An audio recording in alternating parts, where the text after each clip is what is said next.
പ്രതിസന്ധി മറികടക്കാൻ കേന്ദ്ര സർക്കാർ നടപ്പിലാക്കുന്ന വിറ്റഴിക്കൽ പദ്ധതിയുടെ രണ്ടാം ഘട്ടത്തിൽ ദേശീയപാതകളിലെ ടോൾ പിരിവിലൂടെ മാത്രം 2.22 ലക്ഷം കോടി രൂപ നേടിയെടുക്കാൻ നീക്കം. രണ്ടാം ഘട്ടമെന്ന് ധനമന്ത്രി നിർമ്മല സീതാരാമൻ വിശേഷിപ്പിച്ച വിറ്റഴിക്കൽ വാടകയ്ക്ക് നൽകൽ പദ്ധതിയിലൂടെ 2026 മുതൽ 2030 വരെയുള്ള കാലയളവിൽ 16,72,000 കോടി രൂപയാണ് സമാഹരിക്കാൻ സർക്കാർ ലക്ഷ്യമിടുന്നത്. ഇതിൽ 4.42 ലക്ഷം കോടി രൂപയും ഹൈവേ, റോപ്വേ, ലോജിസ്റ്റിക്കൽ പാർക്ക് മേഖലയിൽ നിന്നാണ്.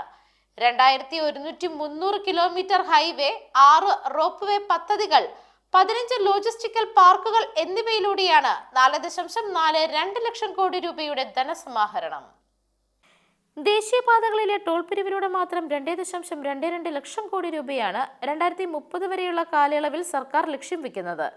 നിലവിൽ പ്രതിവർഷം 59,140 കോടി രൂപയാണ് ടോൾ പിരിവിലൂടെ ദേശീയപാത അതോറിറ്റിക്ക് ലഭിക്കുന്നത്. എന്നാൽ 26-30 കാലയളവിൽ ടോൾ പിരിവ് പ്രതിവർഷം ശരാശരി ഏകദേശം 1.17 ലക്ഷം കോടി രൂപയായിട്ട് ഉയരും.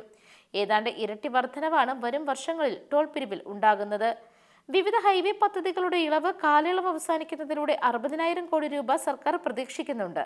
നിർമ്മാണത്തിലിരിക്കുന്ന പദ്ധതികൾ പൂർത്തീകരിക്കുമ്പോൾ 44,000 കോടി രൂപയുടെ ടോൾ പിരിവ് വരുമാനവും പ്രതീക്ഷിക്കുന്നുണ്ട്. ദേശീയപാത, തുറമുഖം, റെയിൽവേ, ഊർജം, കൽക്കരി, മറ്റു ഖനികൾ തുടങ്ങിയ മേഖലകളിലാണ് വ്യാപകമായ വിറ്റഴിക്കലിനും വാടക ഇനത്തിൽ കൈമാറലിനും സാഹചര്യം ഒരുങ്ങുന്നത്. ഇന്ത്യ ടൂറിസം ഡെവലപ്മെന്റ് കോർപ്പറേഷന്റെ 10 ഹോട്ടലുകളും സ്വകാര്യ മേഖലയ്ക്ക് വിട്ടുകൊടുക്കും. ഡൽഹി അശോക ഹോട്ടൽ, ഹോട്ടൽ സാമ്രാട്ട് എന്നിവയടക്കമാണ് ഇതിൽ ഉൾപ്പെടുന്നത്. 1,200 കോടി രൂപയുടെ ധനസമാഹരണമാണ് ഇതിലൂടെ ലക്ഷ്യമിടുന്നത്. News desk, Magnavision.